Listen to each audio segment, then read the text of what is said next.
Bienvenue dans Designer Afrique, le podcast où on parle avec des designers, le podcast où on parle de développement par les designers. Aujourd'hui, nous sommes avec Monsieur Bibisek, designer africain. Nous allons connaître le parcours, connaître la personnalité, connaître la vision et vous aurez aussi des conseils en tant que jeune designer ou designer en devenir. Bonsoir monsieur, comment vous allez? Bonsoir, je vais très bien, merci. Aujourd'hui, nous allons parler avec vous de votre parcours brièvement et surtout recevoir de vous qui avez beaucoup fait au niveau design africain des conseils pour la jeune génération que nous constituons de designers en Afrique. En quelques mots, si vous devez vous présenter, vous allez vous présenter comment? Comment je vais me présenter? Mais bon, c'est assez simple. Aujourd'hui, je suis un designer et aussi un artiste. Voilà. Ok. Et votre parcours, bon, pour ceux qui prennent le temps de lire sur LinkedIn, ils voient vraiment que vous avez eu un parcours de Renault jusqu'à créer votre propre entreprise. Si vous devez résumer ce parcours-là en quelques mots, qu'est-ce que vous direz? Bon, en résumé en quelques mots, moi je suis quelqu'un qui est toujours dessiné. Ok. Donc j'étais très très à l'aise en dessin. Comme tout le monde, on commence à dessiner quand on a 3 ans et demi, quand nos parents nous donnent des crayons de couleur, même en maternelle, on a des crayons de couleur et des papiers, et puis on se met à dessiner. Mais moi, j'ai jamais arrêté de dessiner. Beaucoup arrêtent de dessiner. La majeure partie des gens, ils arrêtent de dessiner, mais moi, j'ai jamais arrêté de dessiner. Donc c'est un truc qui me plaît depuis toujours, parce que ça m'aidait à... Je me racontais des histoires, j'illustrais les histoires qui étaient dans ma tête. Ok. Quand j'étais gosse, j'allais au cinéma, je me dépêchais de rentrer chez moi pour continuer de raconter les histoires que j'avais vues au cinéma. Donc j'ai vraiment développé à force de dessiner, cette capacité de dessiner. Et je savais peut-être inconsciemment que mon futur serait lié au dessin. Ok. Et donc, j'ai un moment envisagé de faire de l'architecture en faisant d'abord des travaux publics et du bâtiment, etc. Mais tout de suite, lorsque j'ai découvert par hasard que le design était une profession, était une discipline qui existait, Ok. lorsque je suis passé devant une école de design à Paris, et ce jour-là, c'était en plus les journées portes ouvertes de cette école, je suis rentré et j'ai vu qu'en fait, on pouvait... en Afrique, on sait que les gens en général, quand ils savent dessiner, veulent devenir architectes, mais j'ai découvert qu'en fait, quand tu sais dessiner, tu peux être designer, tu peux dessiner des bateaux, des motos, des logos, du mobilier, tu peux dessiner quasiment tout. Exactement. Tu peux créer tout. Et donc, c'est pour ça que j'ai trouvé cette école-là, qui est l'École supérieure de design industriel, intéressante. Donc, j'ai intégré cette école-là. D'accord. Et après, vous entrez à Renault. Après, bon, il s'est trouvé que je ne pensais pas qu'en fait, j'allais rentrer dans le secteur industriel, même automobile. Ok. Parce que quand je suis rentré dans cette école, je me disais qu'étant donné qu'il n'y a pas vraiment d'industrie en Afrique, que je serais sorti peut-être plus graphiste, Ok. designer graphique, etc. Mais quand même, toujours sur un coin, quelque part, je dessinais des voitures. D'accord. Et puis, il y a un des directeurs de design du groupe PSA, Peugeot Citroën, qui était passé à l'école pour chercher des stagiaires, pour voir des stagiaires. Et il y a un copain qui m'a dit, tiens, tu devrais montrer tes dessins à ce monsieur-là qui s'appelait Jean Caveau, qui était un des directeurs responsables du design de PSA. Et donc, il a vu mes dessins et il m'a donné ma chance. Il m'a dit, tiens, viens faire un stage chez nous. Et donc, j'ai commencé un stage au bureau de design de Citroën, PSA, disons, plus ou moins. Et où j'ai fait 3 mois là-bas, où je dessinais tous les jours, 8 heures par jour pendant 3 mois. Wow. Donc, grâce à ça, j'ai encore amélioré mon dessin. Améliorer mon dessin, surtout que la voiture, c'est un objet assez complexe. Exactement. C'est pas comme dessiner une brosse à dents. Donc, vraiment, c'est vraiment là que j'ai vraiment développé encore plus mes capacités en dessin. Ok. Et après Renault, vous créez votre propre entreprise? Non, après, je passe mon diplôme. Ah, ok. Vous n'avez pas encore passé le diplôme? Non, quand j'ai fait mon stage, non, j'étais encore étudiant. Ok, d'accord. Donc 2 ans plus tard, je passe mon diplôme. J'ai travaillé sur une ambulance, un véhicule d'intervention rapide pour ma maîtrise. Et j'ai été embauché par Renault. Donc j'ai présenté mon portfolio et j'ai travaillé chez Renault comme designer chez Renault et puis après Renault-Nissan. Et je suis resté là-bas presque 14 ans. Hein. Ok, wow. Ça fait un long parcours et sûrement vous avez participé à dessiner beaucoup de véhicules que nous voyons aujourd'hui. Bon, c'était il y a longtemps. Il y a des véhicules, en tout cas, qu'on voit aujourd'hui, effectivement, surtout en Afrique. Moi, je sais qu'à Dakar, je vois des véhicules, par exemple le Scénic, le 1, le 2 même, ou le Trafic dont j'ai dessiné les intérieurs, par exemple. Je les vois aujourd'hui au Sénégal. Ils sont plus rares en Europe. Mais ici, on les voit. Parce que moi, je vous parle de ça, c'était dans les années 90. Hein. Oui, ça fait longtemps. Ça fait longtemps. Vous n'étiez peut-être même pas né. Je n'étais pas encore né. Voilà, vous n'étiez pas encore né. Donc, ces voitures... Donc, oui, effectivement, à Dakar, je vois des Scénic ou des Trafics ou des voitures que j'ai dessinées dans les années 90 ou même, voilà, dans les années 90, oui. Ok. Votre travail à Renault, est-ce que c'est ça qui... La discipline que vous êtes mis à dessiner, c'est ça qui a fait aujourd'hui tout ce que vous réalisez avec les meubles qu'on voit aujourd'hui? Disons que Renault a été une école. Ok.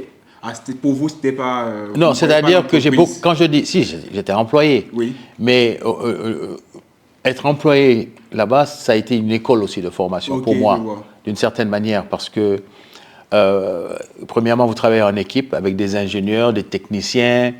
Moi, je dessinais surtout de l'intérieur. Donc, vous travaillez avec des gens qui sont spécialisés dans les volants, d'autres sur les aérateurs, d'autres les commandes de chauffage, les systèmes d'ouverture et de fermeture des portes, etc.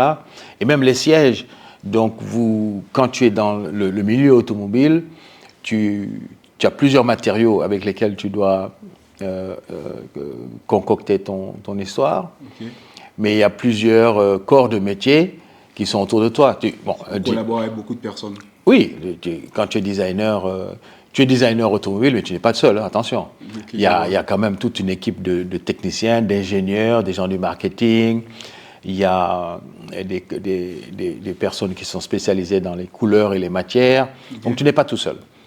Et c'est ça qui est superbe parce que, en fait, des fois on me dit oui, mais ça doit être compliqué de dessiner une voiture. Je dis non, c'est pas si peu compliqué que ça parce qu'en fait, vous êtes un groupe de personnes à travailler sur cette voiture. Sur un seul modèle. Moi, dans ce groupe de personnes, j'étais le designer, mais avec un gars qui était spécialisé sur le déplacement de l'air, la mécanique des fluides, hein, sur les moules plastiques, l'ergonome, c'est un facteur très important, surtout lorsque tu conçois des intérieurs. Donc, tu apprends beaucoup de choses, même le démoulage, et des choses que je n'avais jamais appris. Que je n'apprenais pas à l'école, comme les angles de démoulage. Quand tu dessines une pièce et qu'il faut qu'elle soit faisable en plastique, qu'elle soit injectée, qu'elle soit démoulable, même le miroir, les rétroviseurs, tu apprends vraiment. Et tu finis même presque à avoir tu deviens presque un ingénieur d'une certaine manière. Vous avez un tout petit peu leur compétence dans ce que vous faites. Non, je n'ai pas leur compétence, mais en fait, à force de travailler avec ces gens-là, ta créativité devient intelligente. Autant quand tu débutes, tu fais plein de dessins. Par exemple, tu vas faire, la première année, peut-être que je pouvais faire une centaine de dessins. Mais il n'y en avait que peut-être 2 qui étaient bons, qui étaient bons. Mais au fur et à mesure que tu connais le sujet, que tu travailles avec des experts, etc., tu vas faire une dizaine de dessins et les 10 dessins seront bons. Ça passe. Enfin, en tout cas, ils seront faisables. Vous évoluez. Tu évolues et ta créativité devient intelligente. Quand on est un gamin, qu'on sort, notre créativité manque d'intelligence. Je vois. Pas parce que l'école ne l'a pas donné. C'est juste que on manque de savoir-faire. Même en travaillant avec un artisan, à force de travailler avec cet artisan, qu'il soit menuisier ou métallique ou menuisier bois ou même un céramiste, ta créativité gagne en intelligence parce que tu as collaboré avec quelqu'un qui a une certaine expertise. Je vois. Nous, moi, je n'ai aucune expertise en céramique. Ok, mais vous collaborez avec des céramiques. Voilà, je n'ai pas d'expertise en sellerie, c'est-à-dire un truc. Maintenant, je connais un certain nombre de choses que j'ai appris en collaborant avec certains experts. Et donc, c'est pour ça que je dis, travailler dans une société comme Renault, j'ai travaillé avec plusieurs experts et de plus en plus, je suis devenu créativement plus intelligent. Ok. Et à quel moment vient l'idée de vous lancer vous-même dans le design avec votre propre boîte? Alors, moi, j'ai rencontré Aïché quand j'étais encore chez Renault. Et Aïché est donc ma partenaire et qui avait déjà son studio de design à New York. D'accord. Et donc, on a décidé de créer notre propre agence de design ensemble. D'accord. Et donc, il a fallu que je quitte Renault et j'aille m'installer aux États-Unis. Et on a créé notre propre agence de design. Et quand tu es un designer indépendant, à ce moment-là, tu as d'autres clients. Exactement. Tu sais, j'ai dessiné des montres, des ustensiles de cuisine, j'ai dessiné des mobiliers de bureau. C'est-à-dire que je suis sorti du milieu automobile. Ouais. On a quand même Toyota comme un de nos clients, mais c'est pas vraiment l'automobile pur. Non, c'est de l'automobile, mais c'est pas vraiment des projets qui vont sortir un jour, machin, etc. Okay. C'est plus du brainstorming, des choses comme ça. Mais je sors du milieu automobile où j'étais sous une cloche. Okay. Les designers automobiles à cette période-là on est dans une cloche dans un centre ultra secret. Il était difficile de rentrer à l'intérieur. Ah oui. C'est très confidentiel. Okay. Et puis tu te retrouves dehors et ouvert à d'autres industries. Et ces autres industries, ce sont tes clients. Okay. Alors, Herman Miller pour du mobilier de bureau, Target pour des ustensiles de cuisine, Hewlett-Packard pour du mobilier de stand, d'exposition ou dans l'électronique, etc., etc. D'accord.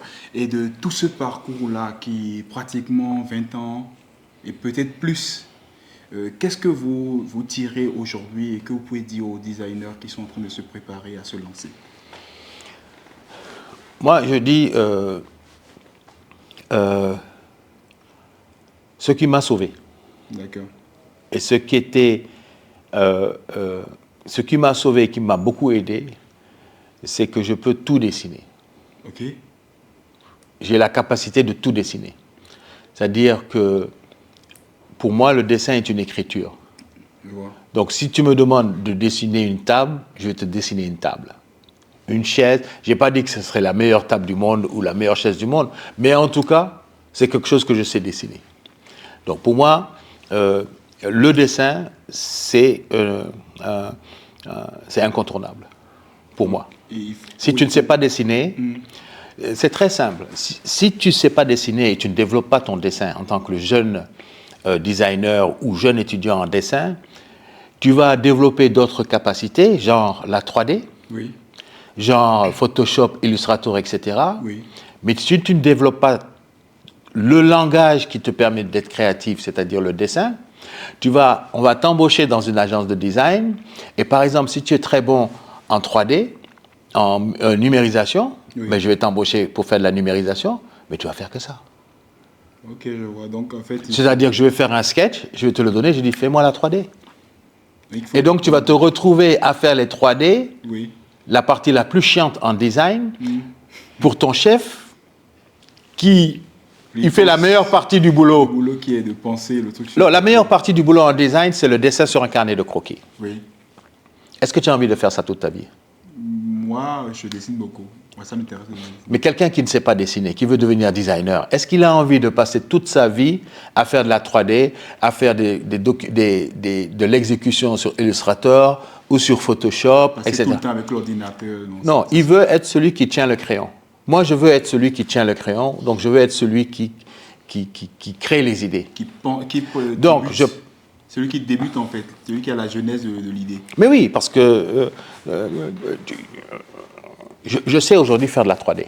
Je maîtrise Illustrator, Photoshop, je maîtrise ces outils-là, etc. Okay. Mais si j'ai un assistant avec moi, je vais continuer à faire mes petits croquis, la partie la plus intéressante du boulot, Oui. et je vais lui dire, tiens, fais-moi la 3D de ça. Qu'est-ce qu'il va faire? Il va le faire. Tranquillement. Tranquillement. Mais est-ce qu'il a envie de faire ça pendant 20 ans? Non. Forcément. Donc, si tu veux être le jeune designer qui crée des choses et qui veut apprendre à dessiner, si tu veux être... Moi, c'est celui qui tient le crayon qui est le maître. Okay. C'est pas celui qui est derrière l'ordinateur ou machin, etc. Machin. D'accord. Donc, j'encourage les jeunes designers à apprendre à dessiner. C'est tellement simple, mais je les encourage à apprendre à dessiner. D'accord. Aujourd'hui, vous êtes le président du jury du AIDA Award. En regardant tous les projets que vous avez vus, qu'est-ce que vous pensez du design africain d'ici quelques années? Bon, la première chose que je pense, c'est que je n'aime pas le terme design africain. Ok, le design en Afrique. Alors, le design en Afrique, bon, design c'est une discipline. Oui. Donc, qu'est-ce que c'est que le design? Design, c'est de trouver des solutions à des problèmes dans un contexte particulier. Exactement. Tu vois? Oui. S'asseoir. Alors, est-ce que tu t'assois pour manger? Est-ce que tu t'assois dans un salon pour avoir une conversation? Ou est-ce que tu t'assois sur un siège sur lequel tu vas rester 8 heures à travailler? Ok. Donc, tu vois, on a 3 contextes différents. Maintenant, tu peux, préciser le contexte. Ok. Je veux m'asseoir pour manger au Sénégal autour du bol. Donc, mon contexte est sénégalais. Oui. Parce qu'au Sénégal, je ne sais pas comment au Bénin, un truc. Au Sénégal, les gens mangent autour du bol. On met un bol au centre. Et toute la famille mange avec. Voilà. Et traditionnellement, même, les gens mangent par terre. C'est-à-dire qu'on pose le bol sur une natte et tout le monde s'assoit par terre pour manger. Ce qui n'est pas confortable. Donc, tu trouves une solution, une table basse avec des tabourets autour, et puis après, tu arrives à manger. Donc, en fait, le design en Afrique consiste à trouver des solutions dans un contexte en Afrique, oui. Sachant qu'attention, l'Afrique, il y a 54 pays, dans un contexte en Afrique, pour des usagers en Afrique. Okay, je vois. Et ça, c'est important. Donc, quand tu regardes un objet, par exemple, pour donner un exemple, un designer sénégalais oui. peut très bien dessiner des voitures françaises. Oui, oui. Mais est-ce que la voiture est africaine? Non. La voiture est Renault. Non. Oui, oui, exactement. Un designer japonais peut très bien dessiner du mobilier pour des Sénégalais. Oui. Parce qu'il a sa discipline. Donc, ce n'est pas le fait d'être d'origine africaine, génétiquement parlant, oui, qui va faire que ton produit sera un produit de ton pays. De ton pays ou de machin, etc. Non, ce n'est pas forcément ça. Donc, la pratique du design, je crois que c'est quelque chose à développer en Afrique. D'accord. Comme vous le dites, la pratique du design, c'est quelque chose à développer en Afrique. Quand vous regardez, comme je le demandais, et parmi les projets que vous avez reçus, lequel vous a le plus impacté? Impacté dans quel sens? Lequel le plus a retenu votre attention quand vous avez regardé tous ces projets-là? Moi, je pense qu'il y a beaucoup de projets. Je pourrais difficilement t'en citer un. Oui. Tout à l'heure, il y a un monsieur qui parlait des chaussures là, qui sont fabriquées au Ghana. J'ai dit, ah tiens, c'est intéressant. C'est conçu au Ghana, fabriqué au Ghana, et la matière première qu'il utilise, c'est de la matière première qui vient de la Côte d'Ivoire. Je présume que c'est parler du caoutchouc. Donc, moi, tous les sujets m'ont beaucoup plu. Il y a même un illustrateur au Sénégal qui a dessiné une affiche pour sensibiliser les gens à la propreté sur les plages. Je trouvais, ah tiens, ça c'était un sujet intéressant. Il y a eu l'intérieur d'églises. Moi, je trouvais ces sujets-là qui étaient intéressants. J'ai eu des centres de formation où l'architecture était construite. Ça m'a beaucoup plu, où l'architecture était, je ne me rappelle pas du nom, hein, mais l'architecture s'était fait à base de BTC, des briques en terre compressée. Oui. Donc, vraiment bien pensé sur la circulation de l'air à l'intérieur, etc., etc.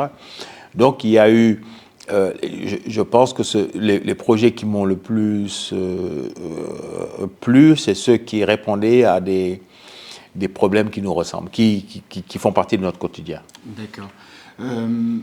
Aujourd'hui, nous vous regardons beaucoup pour les jeunes sur les réseaux sociaux, mais si vous devez laisser un encouragement à tous les designers qui sont en Afrique, oui, ceux-là qui travaillent pour l'Afrique, vous leur direz quoi? Pour les encourager? Oui. Laissez tomber. Comment ça? Non, moi je dis, nos États, en tout cas quand je pense au Sénégal, il y a une vision qui manque. Ok. Ok. Au Sénégal, par exemple, l'enseignement, il est possible d'aller dans une université publique pour devenir pharmacien. Je disais l'autre fois, tout à l'heure. Tu vas dans l'université publique pour devenir pharmacien, médecin, avocat, magistrat ou économiste. Oui. OK? Mais ce n'est pas normal qu'on n'ait pas d'enseignement public supérieur pour la musique, nous qui avons Youssou N'Dour ou Wally Balago Seck. Oui. Ce n'est pas normal qu'on n'ait pas d'université publique pour apprendre à devenir acteur, l'industrie du cinéma, oui. Acteur, ingénieur de son, etc. Oui. Nous on produit des séries en pagaille. C'est-à-dire que tu es un jeune et tu as envie d'apprendre le cinéma, tu t'intéresses à la musique, mais il n'y a pas d'université publique pour toi, pour ça. Et même maintenant, et je crois, il paraît que récemment ça existe, bon, je ne l'ai pas encore vu, mais il n'y a pas d'université publique pour devenir architecte. Ah oui. Comment veux-tu? Il doit y en avoir plusieurs. Normalement. On a un pays de 20 millions d'habitants. Tu comprends? Oui, oui, je comprends. Comment peut-on revendiquer qu'on va construire un pays si on ne forme pas nos propres architectes? Il n'y a pas d'université publique pour le design. Il n'y en a pas. Il n'y en a pas. Comment ça se fait que je ne pourrais pas rentrer à l'université Cheikh Anta Diop et puis apprendre le design? Pourquoi? Donc, il y a des domaines qui ne sont pas encore vulgarisés. Vulgarisés, ça veut dire qu'il faut que ça devienne normal. Oui. Il faut qu'une jeune personne, une fois qu'elle ait son bac, le seul truc qui lui est proposé dans l'université publique, c'est soit de devenir avocat, pharmacien, docteur, magistrat, etc., etc. Mais si tu as envie de devenir designer, on en a besoin en plus. Oui. Tu veux devenir architecte, tu n'as pas une université publique. Tu n'as pas une université publique dans laquelle tu pourrais te réfugier et puis apprendre quoi. Pourquoi ceci est très important, et ce que j'aime bien avec Africa Design School, c'est que vous avez créé une école qui est pas publique, qui est privée, mais en tout cas au Bénin, si tu veux faire du design, tu as cette école qui est là. Oui. Ok, c'est très bien. Oui. Donc il faut militer pour que l'art appliqué oui. devienne incontournable dans les universités publiques. Nous allons donc nous arrêter sur ce conseil que vous donnez non seulement aux décideurs, mais aussi à nous qui sommes en train d'étudier. Peut-être plus tard, nous allons y travailler pour ensemble réaliser ces projets-là, pour permettre à ceux qui viennent d'en bénéficier. Nous allons donc vous remercier beaucoup d'avoir été sur Designer Afrique, le podcast que beaucoup de personnes suivent, et ils seront très heureux d'écouter vos conseils sur ce podcast. Merci beaucoup à vous, M. Bibi Seck. Merci de m'avoir accueilli. Merci de votre accueil.